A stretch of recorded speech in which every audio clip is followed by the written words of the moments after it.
And a big thank you to the sponsors of this podcast, Moonpig. Order your holiday cards and more. Try your first card free with code free at moonpig.com/US/happy. And Open Phone. Get 20% off with Open Phone on your first 6 months when you sign up at openphone.com/earn and Shopify. Sign up for your 1-month trial period at shopify.com/happy. Found. Try Found for free at found.com/earn and Constant Contact. Get customized marketing campaigns built for you in just a few clicks. Go to constantcontact.com for your free trial. Sometimes it's hard, especially in the beginning, to say, oh, I mean, of course I want to give back, but my God, my margins are whatever. But we don't think of the big picture of, no, by attaching this, you're probably going to make it a whole lot easier to sell because your messaging is going to power that whole thing. And that's truly, when people say One Hope, they think of giving back. I think before they even think of wine. Yes, we give 10%. That's crazy. Of sales to our customers' cause of choice. So we just hit $11 million donated, which we are so excited about. That's insane. $11 million donated, but to over 40,000 nonprofits. Every single dollar makes a difference. Every single event that you do with One Hope, even if you're just sharing about what your organization does and spreading awareness about what your organization does, is really powerful. And doing it around a glass of wine that you can feel good about, why not try One Hope?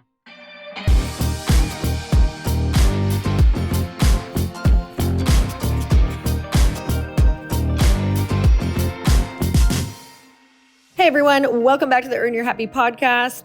I'm so proud of you. Look at you getting your personal development in during the holiday season. You guys, most people start to fall off the wagon. And let me just tell you, every podcaster sees it around the holidays, that the numbers just start to go down because people get so busy and we get so consumed. So I'm really proud of you for showing up. And I'm telling you that if you just stay through December in a version of your routine, that you are going to be winning in 2025. You're going to already feel ahead of the game. So a version of, if you work out 3 times a week for 1 hour or 45 minutes, stay in a version of that. So maybe you have to cut it down to 20 minutes. Maybe you have to do an at-home workout for 20 minutes during those normal times you'd be at the gym. Or maybe you're just going to be like me, and sometimes you turn that into a long walk because you just can't seem to make it to the gym, or if you're on the road. So stay in a version of your health routine. And I also want to help you because there is science behind staying in a routine and what it does for your confidence and what it's going to do for you to sticking to a habit. So you guys, I want to give you 25% off of Glossy because all you have to do is drink it. All you have to do is put it in water in the morning, and especially during the holiday season, I would do 1 in the morning or 1 in the afternoon, or 1 in the morning and 1 at night. And it's going to give you a ton of those nutrients that you also are going to need during the cold and flu season. And who doesn't want to glow when you put your holiday makeup on? Who doesn't want to feel good? Who doesn't want to feel like they're sticking to a routine? So you guys can use code HAPPY, get 25% off at getglossy.com. And I'm really excited about my guest today. I have Tiffany Wojtkiewicz. She is the president and co-founder of One Hope Wine. She grew One Hope Wine from 0 to over 250,000 cases along with her other co-founders. And if you've ever been to one of my live living room sessions or listened to it on this podcast that I do with one of my besties, Lindsay Schwartz, you may have heard of it or tried it if you were in person with us. You might have tried one of their amazing One Hope wines. Some of my favorite is their Sauvignon Blanc and their Rosé. And I recently took a group of girlfriends to One Hope Winery Napa to connect and mastermind. And what Tiffany and her team have created is freaking extraordinary. I got to spend these 4 days with her doing the mastermind as well. We not only had amazing wine and an experience of the winery, but from day one, they've been giving back as a huge part of their business. So Tiffany on here shares her journey of building One Hope Wine from the ground up, which you don't even have to be into wine at all to get the juice of this podcast. Do you like what I did there? So you're going to extract so much goodness. I'm telling you, my mind was literally blown. I really enjoyed this podcast. It was one of my favorites throughout this year. And they started with just $10,000 to creating a business that has now donated, not made, donated over $11 million to causes worldwide. And so if you want a little bit of that in your business, Tiffany's story is proof that passion, purpose, and building a big business can create real impact in so many ways. She also shares some of the biggest challenges that they've overcome while scaling One Hope, from maintaining company culture as the team grew to building a loyal customer base and bringing on investors. You guys, Tiffany is one of the incredible co-founders of One Hope. Like I said, there are many other co-founders in this company who have also just been so incredible that I have gotten to meet.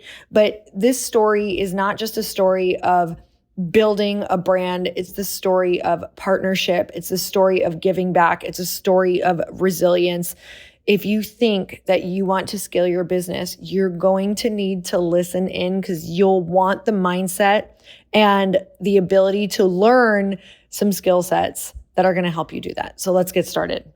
Tiffany, welcome to the Earn Your Happy podcast. Thank you for coming on. Thank you so much for having me. I'm so excited to be here. Well, this is so exciting. I feel like we're missing wine, though, for sure. Most of our interactions include wine. Absolutely. When I've seen you. Next time, I'm going to show up with a glass of bubbles for us. Yeah, I was like, should I schedule her on a Monday afternoon, or should she be more like a Thursday afternoon or Friday? Yeah, next time. Next time we'll think that through a lot more. Yes. Okay, so we've already hinted to what you do a little bit and who you are. Can you give us a little bit of backstory and tell us what you do? Of course.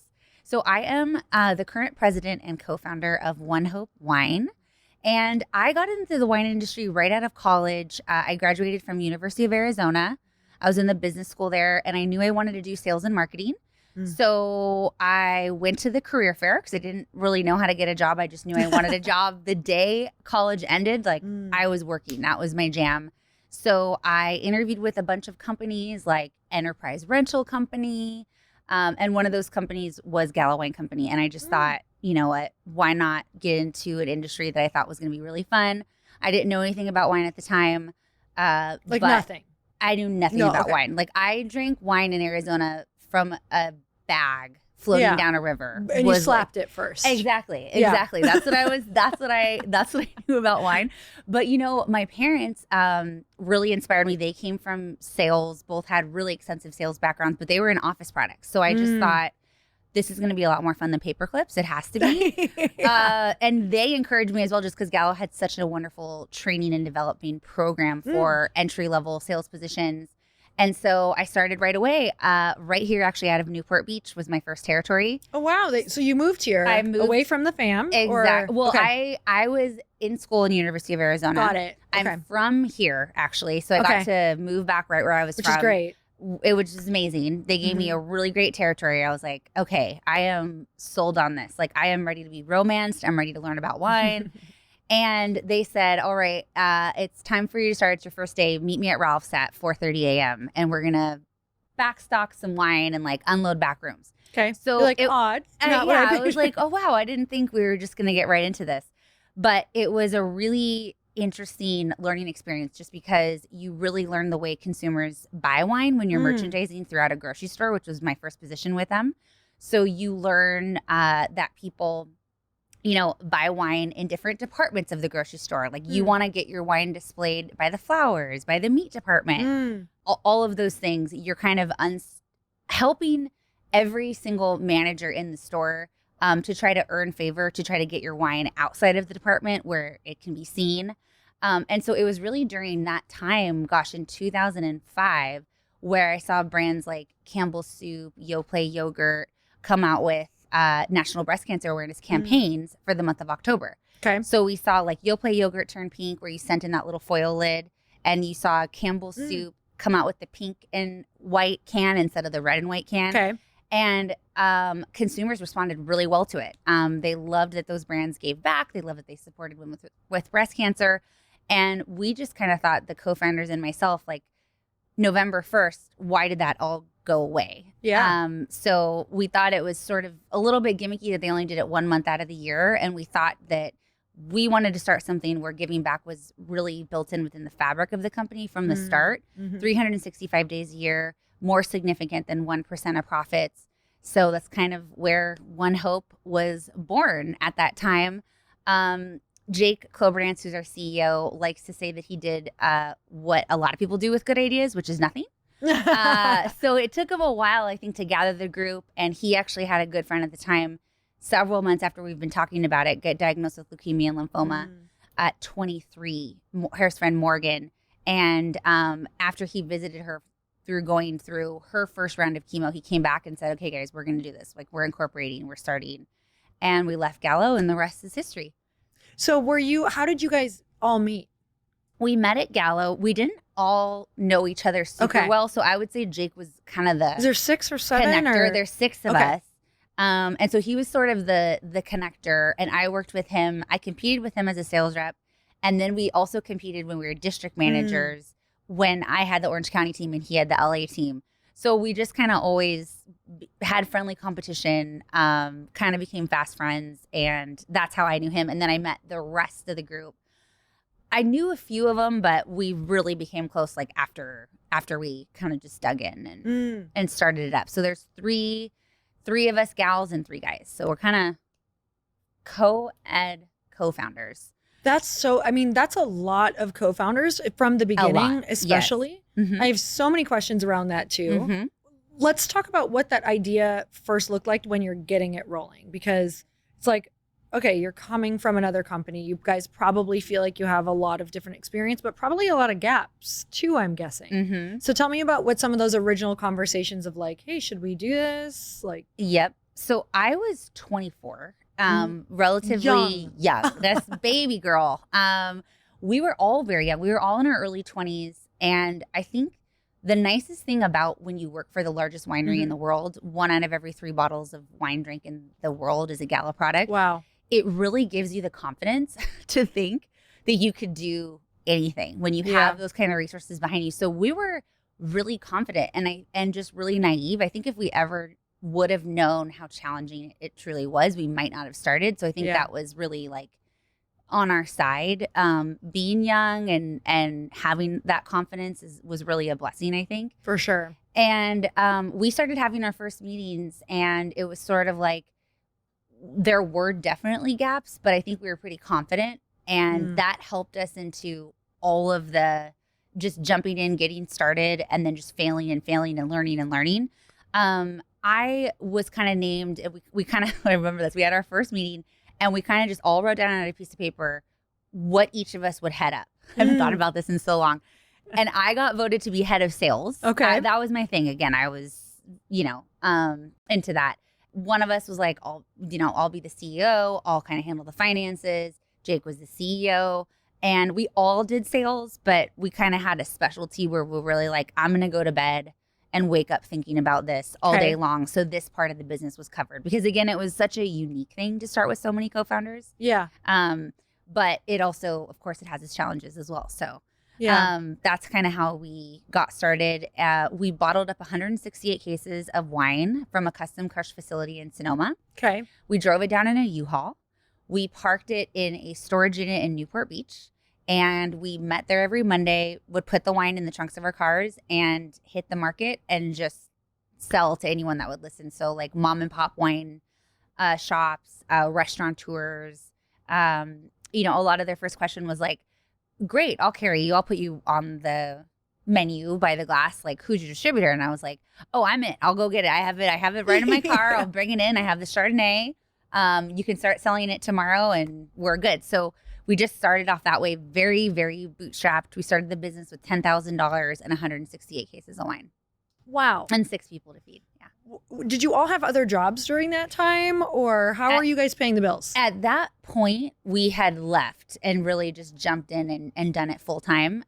So we very quickly knew we needed to raise capital. Yeah. It's a very capital intensive business. So we're still raising money. We're still in a growth mode, really 17 years later. So it's a really interesting industry because it's very unique to start your own winery and wine company when you're not part of a generational family. Yeah. And not only are we not a part of the same family, we're friends and from different families who didn't come from the wine industry. So it really, thanks to our first angel investor who came on board right when we started in 2007, that kind of catapulted us. And then we've been kind of, like I said, growing and raising capital and expanding to different business units to accomplish our vision ever since. So we're kind of, even though it's been 17 years, always evolving, always changing, very steadfast and stubborn about what our vision is, but we're flexible on how to accomplish it, especially after going through things like a pandemic when most of your business is like in-home wine tastings, for example, like we were at the time. And, we really kind of embraced the pivot to just make sure that we can keep making the impact that we want to make. So first you were like mom and pop shops. You're like, okay, we're going to do this. Yes. And then when did you realize that you wanted to create your own platform? And tell me about that. Yes. So it took me about 6 years to get national distribution in the 3-tier system, which is normally kind of how you build a wine brand. Especially tell people what a 3-tier system is. So me as the wine supplier would sell to a distributor who sells wine, beer, liquor, distributors like the Southern Wine and Spirits of the world. And then that distributor sells to the restaurant or the retailer. And then that restaurant or retailer resells it then to us as consumers. So that you can't sell direct in the alcohol industry. You literally have to go through. You did have to. So when we first started One Hope in 2007, I think we could legally ship to 5 states direct to consumer. Now we're open in 46. Wow. So the landscape of that has really changed. And I mean, gosh, when we started in 2007, if you think about it, not much had changed since the 3-tier distribution industry, since Prohibition was lifted. Wow. So it's a very, in some ways, a very traditional, very archaic kind of industry. Yeah. I mean, I love it, but it takes a while to create change sometimes. And now that we can do that, it's still, I think most people still love to get their wine in stores and restaurants, things like that. But there's really room for other distribution channels. People love to go to wineries like ours and join the wine club, and we can ship wine, like I said, in 46 states now. So we started off in grocery stores, restaurants, hotels, resorts, things like that. And we still are today in resorts and restaurants. We're really focused on-premise, where you can buy the wine by the glass, taste our wine, and then you can come to our website and figure out more about what we're doing and how to purchase it. So we kind of stay away from retail. But in the beginning, that's really all we had was the wholesale 3-tier distribution. And so slowly over time, we got our first e-commerce website a couple years in. We started getting our state compliance to be able to ship direct to consumer because we knew that the industry was going that way, just like everything else I was shopping was from Amazon, fashion, home stuff, everything else I buy online. I knew you'd be able to buy wine online eventually. It just it's taken a while. And for a brand our size, like, it's really important for us to tell our story directly, to own the customer data, to be able to share the impact that we're making, our wine notes, like, all of our wine is really coming direct from our winery to you. And so kind of skipping, those layers have just been beneficial because we're not huge and we don't have the brand awareness of a Kendall Jackson, for example. So it's been kind of the right way to reach our customers. So I'm glad we've evolved our distribution platform to this. And then I think what we realized along the way is we got our website up. We started having family members, volunteers kind of come to us and say, like, Tiff, I want to sell your wine and I would love to be able to fundraise locally. And if you pay me a commission for it, I would love that too. Yeah.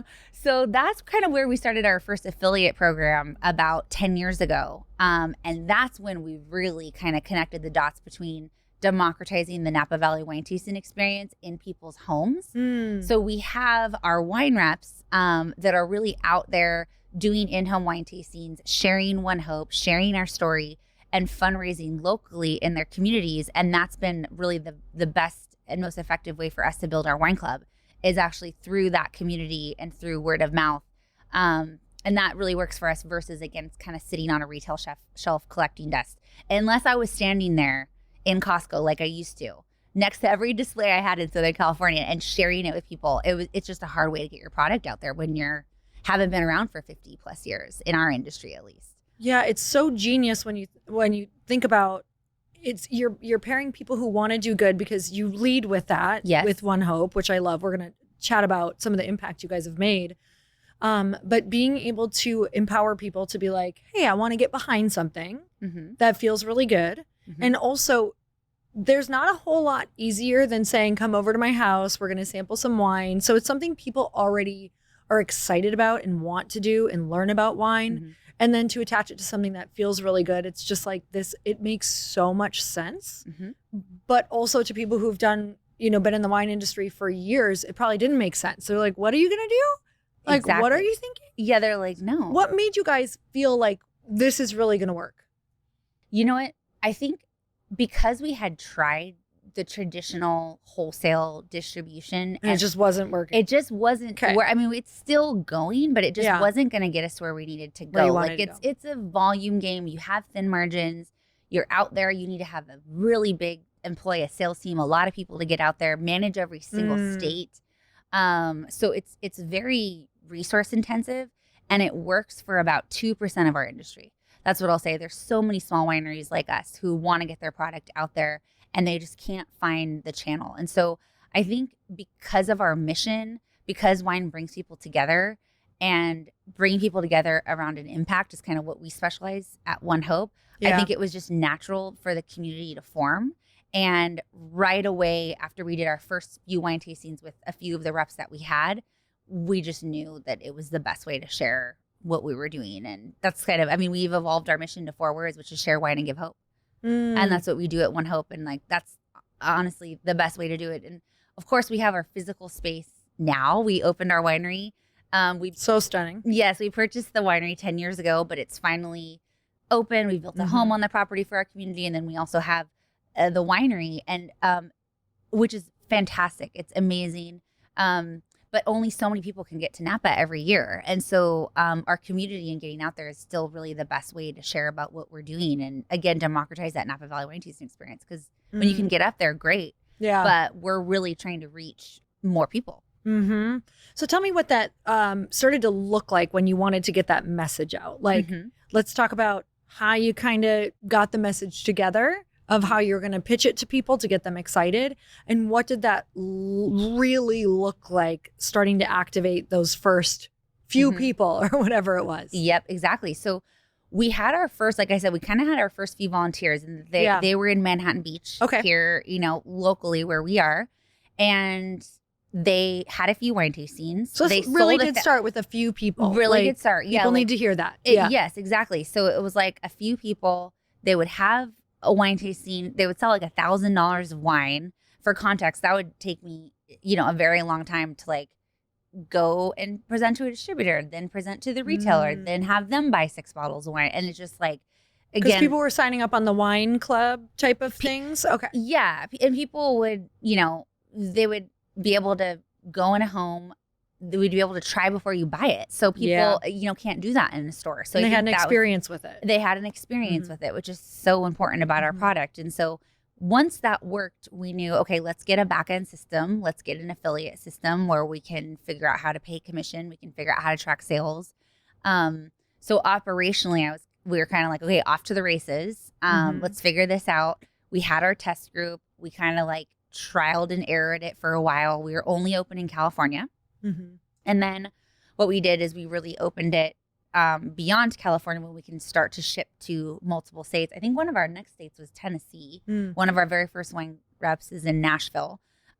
So it just really spread through word of mouth, and, paying them a commission and giving them a chance to make an income in the wine industry. Because as I knew, it wasn't easy to start your own thing. It's very capital intensive. It's very hard for women to break through the industry, especially when they're not part of a generational family, like I said.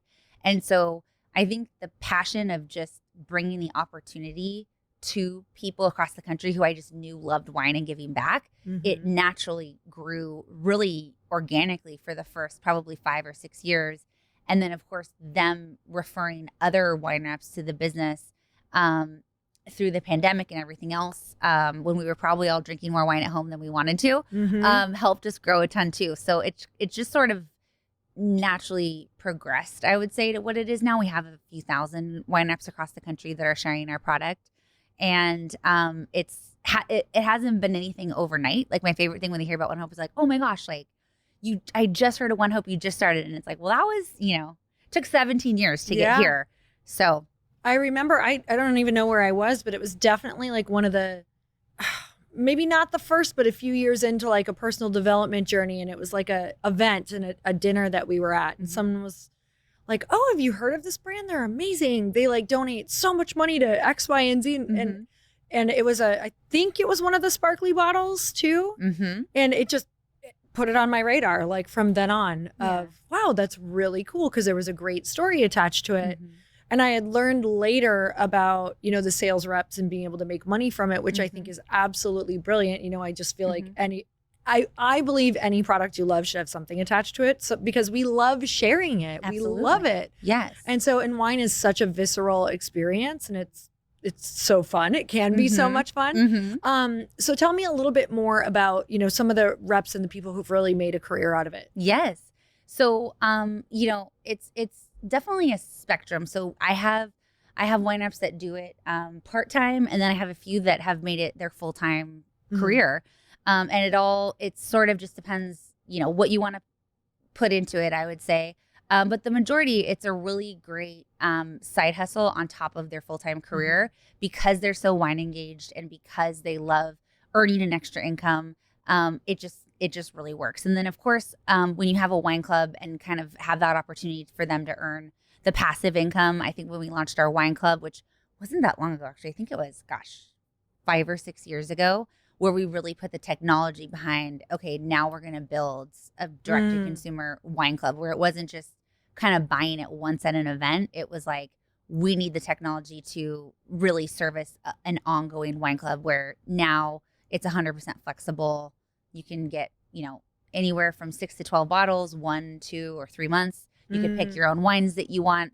And so that was a bit of a game changer for our community as well, because it was about getting the customer acquisition going, and then that retention with the wine club really helped their earning potential too. So, most of our wine reps, it's a great addition to what they're already doing. And then we have a full-time 6-figure opportunity that you can earn as well, that you can kind of work your way up to if that's your thing. So can you share how they get paid out? Like, is it per bottle or is it? Yes, it's we pay a sales commission, and then you also can make referral bonuses when you refer, other wine reps. So it's kind of as simple as that. And we pay up to 35% sales commission. Okay. So we just increased that about a year ago. We started it, the max was 25%. Now we're getting more lucrative at 35% in our compensation. So did you see a difference with that? Because as companies are really talking about, I have a company right now too, and it's like we're really leaning into how much can we possibly pay them, because it's such an incentivizer for people. Absolutely. Yeah. It was one of those moves where we were like, we're going to figure out how to start a sliding scale where if like it goes from anywhere from 20 to 35%. It kind of depends on how much you sell a month. So that's kind of what changed for us, is when we put that sliding scale and we were able to offer more if you put in more that month. So for us, again, because I come from an industry that's so layered, we really have the opportunity to do that when you go direct to consumer, because again, it's still much healthier to go than going through a distributor that then resells it, then resells it again. Yeah. So it also probably depends a little bit on what your product is, but for ours, it works great. I love how you thought about it. So you took, instead of paying a distributor, you're like, we want to pay the people and we want to give back. Exactly. Which the messages go so well together, because in order for the people to make it easier for them to also sell the wine, it's such an easy sell with a feel-good thing attached. Exactly. Which if anybody has a business or a company, it's like, sometimes it's hard, especially in the beginning, to say, oh, I mean, of course I want to give back, but my God, my margins are whatever. But we don't think of the big picture of, no, by attaching this, you're probably going to make it a whole lot easier to sell, because your messaging is going to like power that whole thing. And that's truly, when people say One Hope, they think of giving back. Like I think before they even think of wine. Yes, I love that. I mean, we have put the stake in the ground from the beginning, like I said, and like we're really kind of putting our money where our mouth is. Like we give 10%. That's crazy. Of sales to our customers' cause of choice. So we just hit $11 million donated, which we are so excited about. That's insane. $11 million donated, but to over 40,000 nonprofits. So we're really like every single dollar makes a difference. Every single event that you do with One Hope, even if you're just sharing about what your organization does and spreading awareness about what your organization does, is really powerful. And doing it around a glass of wine that you can feel good about, why not try One Hope over all of the other wines out there if you know that it's going to a great cause? And the fact that you can fundraise locally, like you can go and buy one bottle on our website and direct where that one bottle, where 10% of that purchase is going to. So something, we've evolved our wine distribution strategy over time. We've talked about that, but we've also evolved our giving strategy to really what works for our consumers, for what works for our business, and what works for our nonprofit partners today. We started off back in 2007 when I talked about, Campbell Soup donating to breast cancer and those temporary marketing campaigns. We started off having a Chardonnay that was dedicated to helping women with breast cancer. Okay. A Cabernet that was supporting children with autism, and a Merlot that supported our global cause, which is supporting people living with AIDS. So each time you bought each of those bottles, that was the cause you were supporting. And of course, once we realized is right now we have 50 SKUs. So that's kind of hard messaging to keep up as you add more to your portfolio. But in addition to that, I had so many consumers coming to me and saying, I want to support autism, but I'm a Chardonnay drinker. Or I want to support AIDS, but I only drink Cab, or whatever it is. Right. And so we've really simplified things and kind of graduated to this, again, supported by technology, supporting by the distribution that we can do on our back end. And we track everything for you. In that 10%, we cut the checks every single month. And gosh, we've just reached 40,000 nonprofits that we've given to, which is just really cool. The technology you had to build out for that, was it crazy? Like, how do you figure that out? It was. So our site, we custom built our technology. So that was also a decision that we made early on. We use different resources, but our site, our e-commerce platform, we built it ourselves. And that was because we were so unique in what we wanted to do with giving back and what we wanted to do with our wine club. There was nothing out there that really supported the wine club that we wanted to build. And there was nothing out there that really supported, paying the community the way I wanted to pay them. So it was just kind of a combination of, well, you got to create something that's unique to you and that you can manage and that scales. Because again, we're really trying to scale to make the impact that we want to make. And so for us, bringing that in-house was important. And still to this day, we build some stuff on our own, but we outsource some stuff on our own. I mean, we've messed up and built stuff on our own too. I'll give you an example. When we first came out with our app for our wine rep community, we really thought that needed to be custom built, and we've custom built it. It's not cheap. Last year, not at all. Not at all. And last year we went back and used an out of the box technology because our custom app that we built only worked for iOS users, and we needed to have an app that was for Android as well. So we just literally took something out of the box and then connected to our system. So we do, in-house and outsourcing now. And I've learned that it's and made mistakes along the way where it's kind of like, like technology changes so fast that we really need both an in-house kind of smaller team and then an outsourced team that allows us to be flexible, just like every part of the other business that we're in. Kind of stay flexible, again, stubborn on the vision and flexible on how you get there. How do you feel like really giving those proceeds, like the 10%, like going really big on that? Because that's so rare. Like, I don't even know of another company that's doing that. How has that really helped you draw maybe like the mentors and the celebrity and the help to your brand in order to get out there more? Hey, fellow small business owner, what if you no longer needed 5 separate apps for your business bank account, expense tracking, invoicing, contractor payments, and tax planning? Today, there's one that does it all, and it's time to find Found. I know that you did not get into business to do all of the things that I just mentioned.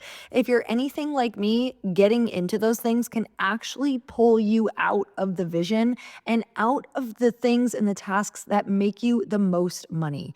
Found is business banking designed for small business owners just like you. It's an all-in-one, easy-to-use app. Found lets you manage your financial tasks effortlessly, manage your money, track your spending, invoice your clients, and even handle your taxes so you can focus on running your business. Try Found for free at found.com/earn. Sign up for Found for free today at found.com/earn. Found as a financial technology company, not a bank, banking services are provided by Piermont Bank. Member FDIC. Found's core features are free. They also offer an optional paid product, Found Plus. So long before Shopify was ever a sponsor, I was a customer, and I still am an extremely happy customer. I just got off of our team call, and we were all on Shopify, and we're gathering a ton of data because we're doing our 2025 planning and strategy session for our marketing and sales for next year for Glossy. And so we were getting so much incredible data. It's actually mind-blowing what you're able to get, and that's going to inform exactly how we're going to market because it helps us know our customer so well.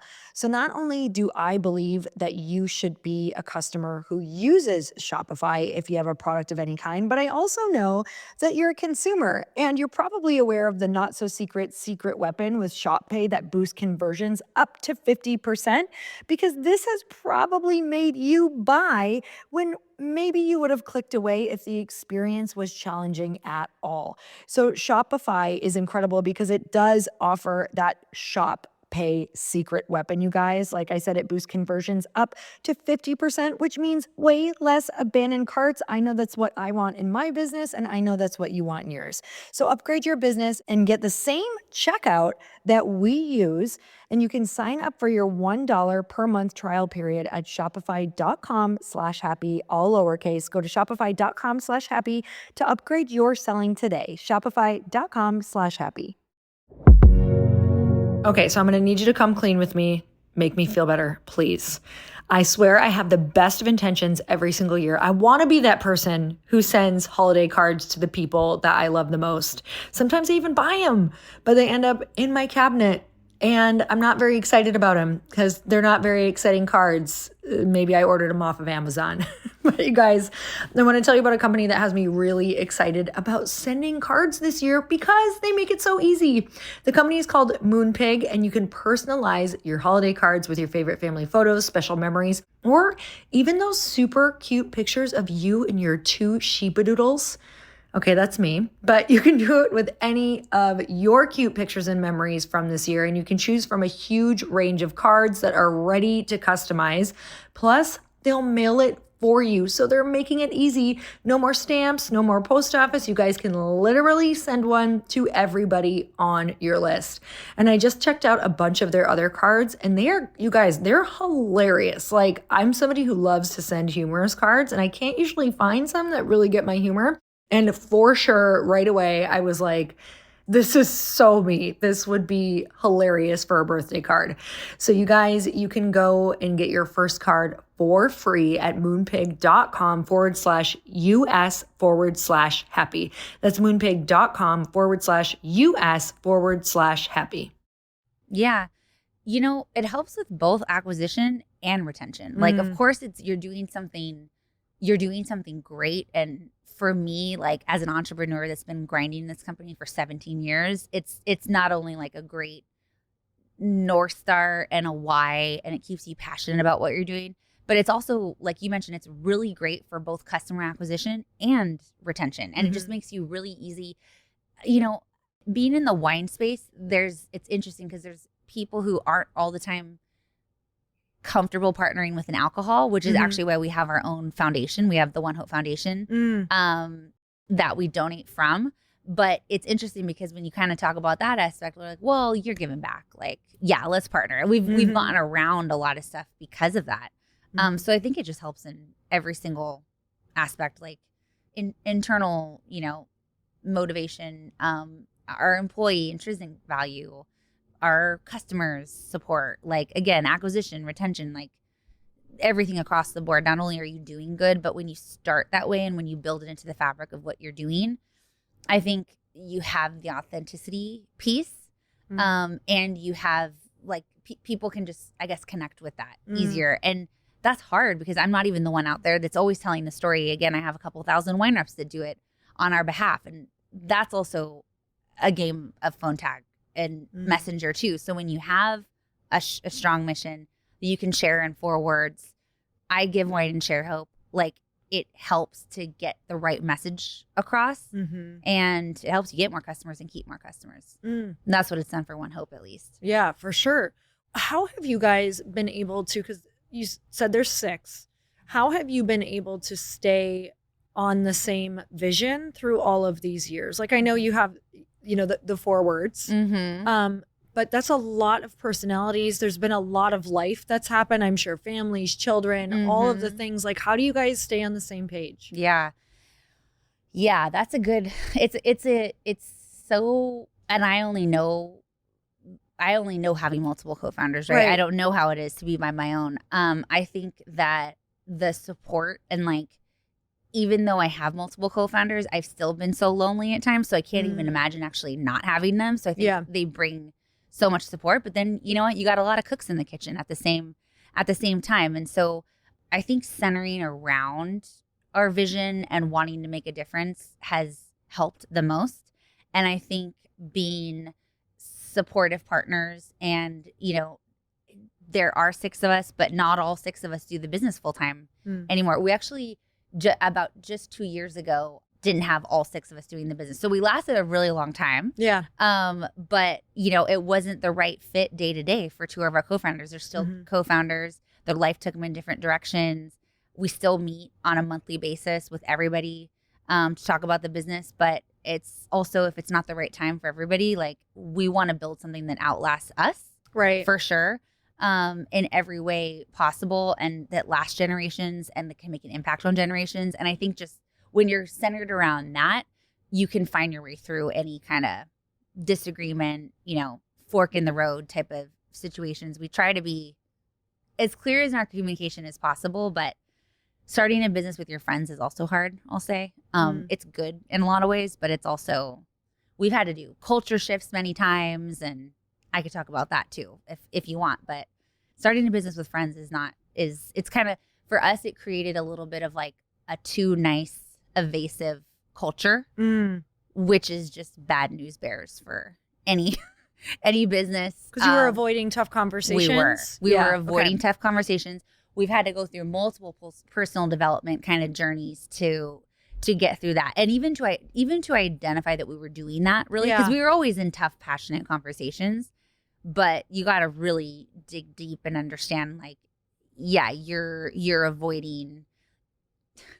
You're kind of like, what did we say? We would rather eat a shit hors d'oeuvre than a shit sandwich, than a whole buffet. And I hate to say a bad word. I shouldn't have said that. Oh, everyone, we all swear on this podcast. Okay, because I'm like, but you know what I mean? Like, we were kind of like making it all the way to the buffet when we could have just nipped it in the bud earlier. And we really created the entire culture of our company. And so, like, that, for better or worse, it created sort of this evasive culture where if you can't lay the skunk on the table and understand, like, what is our actual problem? How are we solving it? And you're too weird about being nice all the time and having everyone like you, which was my personal problem. You're just not going to get anywhere, and you're not going to grow, and your company's certainly not going to grow. And so working on that together was big. We did a leadership development course together, and that was a game changer for us, for sure. Did you bring someone in for that? We did bring someone in. You have to at that point. We had to. We couldn't. I don't even think we really knew until we had someone kind of sit with us and come through and do our workshops. We did a 12-week program. We also learned how to coach each other. We learned some lasting things that are still kind of with us today. And it's kind of like, once we changed, the culture at One Hope changed too, which was beneficial, just because it's not always rainbows and butterflies. It's like, we were in a challenging time, and if we weren't willing to have tough conversations, we just weren't going to fix anything. It's so interesting because, like, what a benefit of having the 6 of you. Like, you actually didn't have a choice. Like, where sometimes when there's 2 partners or just one person, you can continue on down a very painful path. It's true. And just like let it be what it is, and not know why your employees are the way they are and why your company is the way it is. But it's almost like, because there was 6, you guys had to face it or you're going to fall apart, We had to. That's such a good point. Yep. So it's like such a blessing. It's such a blessing. Okay, so tell me about how you make it possible for people who weren't born into the wine industry, weren't born billionaires, to own part of a winery. Because my favorite joke is billionaires go to Napa to become millionaires. It's so true. It's so true. And I think that's why people love what we're doing on property. And you've been there. So we purchased One Hope Winery and our vineyard destination property, our first one. We're still on our first one. There's going to be more. Okay. Mark my words. But yes, we purchased it 10 years ago, actually. And there was a small home on the property. And the property also came with a vesting winery permit, which was really important for us to build the brand. And we source from multiple vineyards. We're still only about 1% vertically integrated. So when you say source, you go get grapes from other vineyards. You buy their we grapes. do. We do. Yeah. We do. So even though we have our own in-house winemaking team, we really have the flexibility to buy whatever's best on the market every single year, which is really, again, where you want to be if you don't own a ton of land. Like if that wasn't your, you really want that. Like in a year like this year, there's going to be so much good grapes available. So it's because if you there's fires and there's like things that could totally kill your business if you don't have that model. Exactly. And so that really wasn't our expertise anyways. And then it's been great, a growth strategy for us just because we needed to, again, stay flexible with what we wanted to do every year. So we're at about 100,000 case plus, brand at this point. We just broke the top 250 wineries by volume a couple years ago, which is cool. But we definitely can't produce everything on our property. So we produce outside of that in Central Coast, Sonoma, and Napa.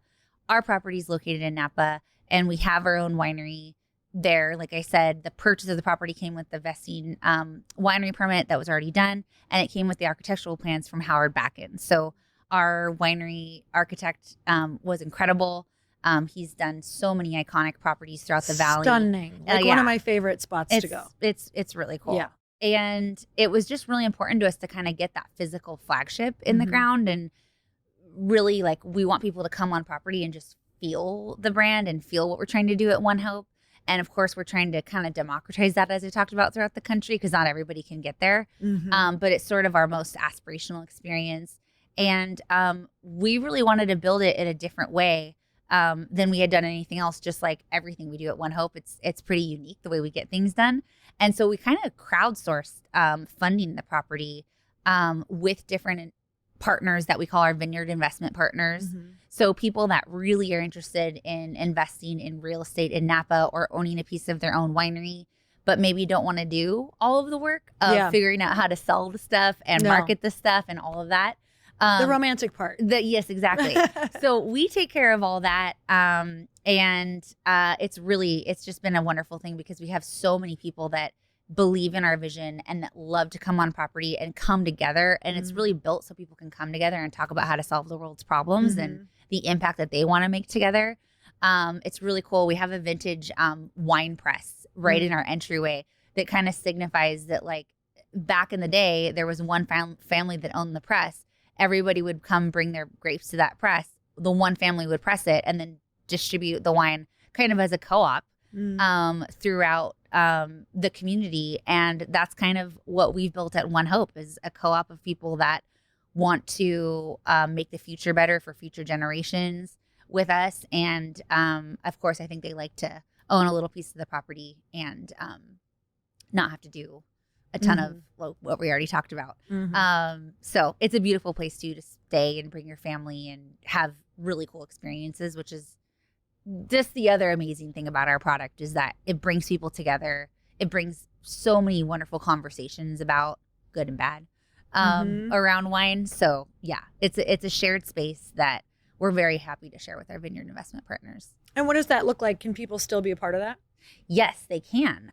We do have a few spots left. And like I said, I think we have a vision and dreams to do other properties in the future. So not anything solidified yet, but right now it's in Napa, and we do still have an opportunity for people to get involved in that too.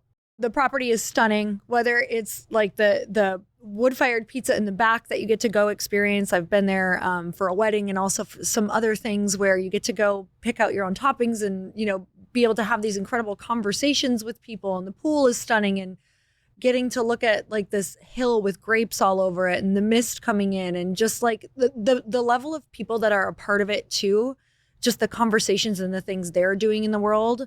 whether it's, entrepreneurial or things that they're doing to give back. Like the feelings that I have experienced there, I think because of all of the things that you have on property to make it so special, from, like you said, the house, the architecture, the experiences that you can do, the people, the table that you get to sit around, the decor, like, oh my gosh, it's a visceral experience that, when I would come back and tell people, I'm just like, it's magical, because what you've created is truly all around the messaging and also sharing of wine. Like, will you tell me just some of the, just give me maybe some of the experiences that you've had there that were just like life-changing for you?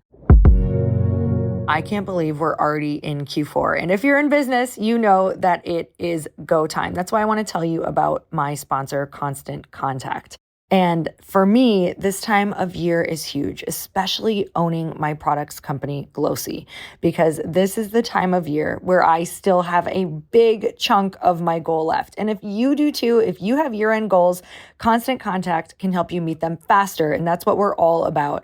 No matter how experienced you are with digital marketing, Constant Contact has the tools to make your marketing run smoother. You can sell more, raise more, and build more genuine relationships with your audience with Constant Contact's suite of digital marketing tools, which is all made to fast track your success. So you no longer need to struggle with expensive, slow, and unmeasurable approaches to marketing your business. You can tap email marketing, and it helps you create and send the perfect email to every single customer. Connect with over 2 billion people on social media with all-in-one tools for posting and sharing. And sell more online in less time with Constant Contact's powerful e-commerce tools.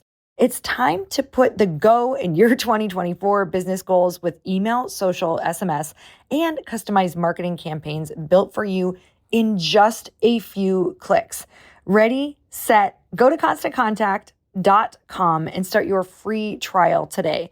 Go to ConstantContact.com for your free trial. So as you guys know, Chris and I are huge walkers. We walk 3 miles in the morning and 3 miles in the evening, pretty much every single day of our life. We're at least not missing one of those. And on one of our walks last week, we had a full-on discussion for majority of the walk around whether or not he should get a second phone for business. And I've been feeling this way as well, because I feel like I never quit. Like I don't have a stopping point at any point in the day. And it's really hard for me to separate business from my personal life. So it means that we're just wearing so many different hats throughout the whole day, and your personal phone becomes your business phone. And before you know it, you're juggling all of your customer calls and your client texts day and night. And as your team grows, it becomes impossible to manage everything with your number, and things get lost. And that's where open phone comes in. If you're an entrepreneur and you know that you're going to miss things and you don't want to miss the opportunities, open phone is the #1 business phone system. They help you separate your personal life from your growing business. For just $15 a month, the cost of a few coffees, you get complete transparency and visibility into everything happening with your business phone number. They use AI-powered call transcripts and summaries, so you'll have a summary of the phone call with action items as soon as you hang up. And if you miss a call, automated messages are sent directly to your customer, meaning you'll never miss an opportunity to engage with them. So right now, Open Phone is offering 20% off your first 6 months when you go to openphone.com/earn. That's openphone, openphone.com/earn for 20% off 6 months. Openphone.com/earn. And if you have existing numbers with another service, Open Phone will port them over at no extra charge. Oh my gosh. Well, I mean, the very first thing that just popped into mind, last weekend we had our annual harvest party. I always hear about them. Okay, you guys are coming next year. We need to get that on the calendar. But yeah, they're usually around October, and every winery in this time kind of celebrates their harvest, right? So of course we're celebrating the harvest that we had, which we've harvested some incredible wines that'll go in the barrel for a few years. But we kind of take a version of a harvest party and do it One Hope style. So we make it our biggest fundraiser of the year, where we bring our community together. And this year we chose to raise money for children in the U.S. that are in need of school supplies. And so every dollar that was donated that night actually has 24 times the impact of that dollar in school supplies, because this organization gets school supplies donated, and really we're just paying for the transportation, which is just so incredible, because in back to school seasons, there's still so many communities where teachers are actually paying out of their own pocket for the school supplies for children that don't have the means for it. And so that was really our education goal this year, to raise $1 million of school supplies in one night for children in the U.S. that just couldn't afford it another way. And we did it. And it's just so interesting, because when you bring the right people together and you're such an expert on this, you could just make such an impact. And I will never forget that feeling. I mean, it was only last weekend, but every harvest party we had the same weekend. Last year, we were able to build a school. We've been able to do water projects on property and things like that. So those kind of stand out. But I would just say, like, I love bringing my kids there and just being able for them to experience like a little bit about what we've built together and what their mom has done. And they love Napa. I mean, they love the pool, of course, they love the property, but they're really at 11 and 9 starting to like understand the importance of what we're doing, and like why it's important to me and why it's important to them. And that's what's really cool about having a physical space that we didn't have in the first 10 years of really building the brand, is like your kids can come and experience it and feel it. They see me, on Zoom calls all day long. But when they get to go on property and feel it and experience it, like that's always really special to me too. So I take them up there as much as I can. How often do you think you get up there? I'm there about once a month. Oh, nice. Yeah. That's perfect. Yeah. I'm there about once a month, and then I take them there a couple times a year. They're getting older now, so I'm going to try to sneak them in on some work trips too, because you never know. They might want to be in the wine industry. They don't say they do yet, but I'm thinking I can change their Once mind. they're old enough for that frosé. Exactly. We're a few years away. Exactly. Yeah. Oh, that frosé is so good. It's a problem. But it's such a great problem that gives back. Exactly. You don't feel bad about it. Yeah. No. Okay, so tell me, let's talk about the wine. What's your favorite wine? All the things. Tell me. Oh my gosh. And your bottles. I need to know about like where that started too. Yeah. So they're all stunning. Not just the glittery ones, but I mean, they're all so, for anybody who truly, I started as a wine lover because just like, you're attracted to the bottle and the experience. Yes. So let's chat. Yes. So it's kind of like you can't pick. I mean, I love all of our wine. I wouldn't come out with a wine if I didn't like it. I do have some wines that aren't my style that are really popular that I'm like, you know what, you got it. We have something for everybody at One Hope, which is part of how we're going to make the biggest impact. But so wines that come to mind for me, really about the experience I have around them, like our Fumé Blanc, which we serve on property, is probably one of my favorite wines that we've ever made. And that's because it's the first wine I ever had on property. I can remember like exactly what that first glass tasted like out of the barrel once we bottled it. The first one I opened. It's the first wine that we serve when guests are coming on property to greet them. I love the story behind it too, because we have Sauvignon Blanc on property. So we make a Fumé Blanc. Half of our Sauvignon Blanc goes into a stainless steel tank. That's delicious as well. And then about half of it we put in French oak. And that's really how we're making our Fumé Blanc. So it's just so unique. And it's a little bit of a homage to the Mondavi family and their Fumé Blanc that they've made, because they're partners in One Hope as well, and helped us a lot kind of get started in Napa. Rob Mondavi Jr. was one of our first winemakers. So they were super open, like the open arms. Open arms. Is that rare? Very rare in the industry. Yes. Okay. Yeah, we're kind of the new kids on the Why do you block think that that not was? everyone loves. You know what? It's such a funny story. So my co-founder Sarah was at a trade show 15 years ago. I think it was 15 years ago now. And just at a distributor's trade show, doing your thing, like we were all doing, had the table. Every single person that comes by, we would tell like a 30-second pitch on what One Hope was doing in our story. And the gentleman walked up. Sarah told him about everything we were doing at One Hope. And he had said, I love this concept. I would love to make the wine for you or help you make the wine. And she said, you know what? We have a really great winemaker already, but let me get your card and I'll let's connect.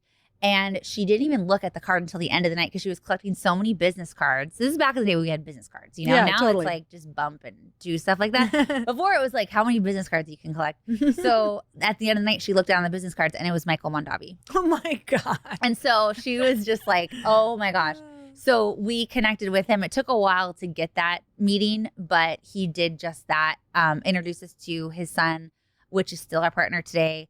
Rob Mondavi Jr., who actually makes his wine now out of our winery, which is so funny. Yeah. And they've been really great partners and was really supportive of us buying the property there, which is right next to Robert Mondavi, like the big winery. You can like throw a rock. And... You could, exactly. So anyways, I love the Fumé Blanc for some of those reasons. And that's, again, just why I love wine, because I could taste our Fumé Blanc and it takes me back to that exact spot where I first had the very first glass of property that we did a single vineyard on our own property. So that's just like, I have to drink that next time I'm there. I will, when I'm absolutely, there. yes. I think I've mostly drank the rosé. Oh yeah, we have some good rosés. It is very good. Yes, we do. Do you have more than one? We do. We have a Italian rosé right now, a Rosado. That we have a collection called Her Story, which I love. And then we have a California rosé. We have a Sonoma Coast rosé. So I have a few rosés that I need to get Look at how caught up I need to get. I know. No, I absolutely need to. Yes, we have some rosé coming your way. And I think we had Frosé together on property. We did. Where we, it was like more of a slushy. We have a slushy machine, of course. Every winery needs a slushy machine. I bought a Frosé machine after that. You did? I really did. I love that. Oh, I need to get you some rosé for that then. Absolutely have to. I'm like, this. Oh, it's so good. A $900 Frosé machine. Yeah. Okay. I know. Well, because you can't get just the over the counter. You need to get the commercial ones that like make the legit frosé. Yes, absolutely. Making it with your wine is amazing. Yes, exactly. Okay. How are bottles chosen? So we, like I said, now we have about 50 different wines available. So we Was it recent that you got way more wine? I think when we expanded into the valley, we have our wines that come on property now, which is kind of our, again, most aspirational wines, single vineyard, iconic wines. And then we have our reserve collection that we also make at the winery. So we've really premiumized a lot of our offerings, which are just so beautiful. Of course, since we're up there. They're stunning gifts, like stunning. Thank you. Keep going. Yes. So we really specialize in everything California has to offer. So cabs, Pinot Noirs, rosés. We of course have Chardonnays. So we really have like our California entry level Chardonnay. Then we have our reserve Chardonnay. Then we have our iconic Chardonnay. So because we've really gotten into that premiumization since we've been in Napa, that's expanded the portfolio quite a bit. And then we have our shimmer bottles, which you've mentioned, which can completely be customized and etched. So people really love those options. We have silver and we have gold. And then we have a pink rosé now, which is a sparkling rosé. So interestingly enough, if you take our sparkling wines, all of them, and combine the SKUs, we actually sell most sparkling. So I think the market's telling me people love to celebrate with One Hope, which I do too. So I love that. And then behind that, you kind of follow the industry sense. So like we sell a lot of cab, a lot of red blend, and then a lot of Chardonnay. But you still need to have your Pinot Grigios, your Sauv Blancs, your Fumé Blancs, as I talked about. So I don't know. It's a personal problem, I guess. How many wines? Really is a personal problem. We have. Yes, exactly. But we have our collections now that we kind of say, okay, this Sauvignon Blanc's available on the market, or this rosé is on the market. Are we in the need for a reserve rosé?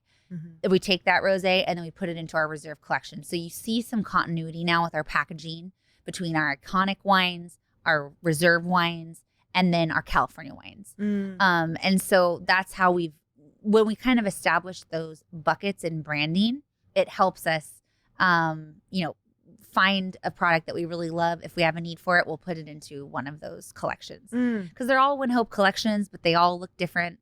One thing I've learned is, as you said, like people love to shop wine based on what the label looks like. So I really like to provide that variety. And I want our e-commerce storefront, even though you're not standing and looking at a shelf, like I want it to look like you have a lot of selection. I want our wine clubs to have a lot of selection. And I want you to have a reason to celebrate with One Hope on a Tuesday night, or like to your anniversary dinner, or anything. I want there to be a bottle for you. So we've expanded quite a bit since the 3 that we've started back in 2007, but it's been a good thing. Yeah, it's such a beautiful gift, you guys. If you're thinking of, the person who has everything, or you just want to send really special customized gifts, or it's an anniversary, or it's the holidays or a birthday, like being able to, especially in the sparkly bottles, like being able to etch something in there is so much fun. I've gotten it, given them, gotten them from friends, like different launches or things that they've had where they put their company name in the bottle, which has been so cool. And then just being able to ship it for holidays and things like that is stunning. I know that when I've gotten it, it's such a beautiful presentation. I'm telling you, it's better than sending flowers because flowers die. Yes. And thank you for saying that, because we have an in-house gifting concierge team that will help you with any of your gifts. So we work with, we work with Disney, we work with Google. Like, it really does make the perfect client gift or holiday gift. And it's a great way to make an impact. I always say it's like, it combines like a basket type, because we have some stuff that can come with the wine and giving back, which are 3 of the most common things that people love to give as a gift. It's kind of all of those in one. So yeah, I feel like I've gotten like a big box. We do have beautiful some box. Great gifts. Yeah, okay. Yeah. And you can customize wood crates, and we have some really fun offerings, which is kind of coming up on holiday season. So yes, thank you for mentioning that. Yeah, this is happening. It's their big time year. I already I was like, oh, release date. Got it. Okay, this is what we'll do. Yes, I love that. Awesome. Well, I'm so excited that you came on. Yes. Is there anything else that you want to add for people? Oh my gosh, no, just thank you so much for having me. And yeah, I mean, it's such a joy beginning to know you and Chris, and like, I just really appreciate being here, and I'm so excited to have you on property. We can't wait. Coming up, I literally can't. This got me so pumped. I'm going to send this to all the ladies. Perfect. So that they can get just as excited as me, because it really does. When you tell the story with it, like, it gets you so excited to be a part of it. So thank you for giving us the opportunity to be a part of something like that, where it's fun and it's giving back. Like, it truly is. There's no better pair than that, in my personal opinion. So we go to, there's kind of 2 different ways to work with you. If someone's like, wait a minute, I could be the best, like, wine. What do you call that? Wine wraps. Wine wraps with One Hope. Yeah. Yeah. So tell me about that. And then let's talk about where they should go. Absolutely. So go to onehopewine.com if you're interested in that. We have all the information about how you could join our wine club, or if you want to sell it, how you become a wine rep. It's all there. And if you're looking for client and holiday gifts, it's also on our website. If you want to host a wine tasting, you can find information about that on our website. If you have events, exactly. So everything's there, onehopewine.com. And there's a ton of different ways to support what we're doing. Amazing. Well, I'm so grateful for you. And you guys, if you love this episode, make sure you share it with a friend. If you have a wine lover, if you're looking for gifts at all, holiday gifts, anything to celebrate, make sure you share this episode. And until next time, earn your happy. Bye, everyone.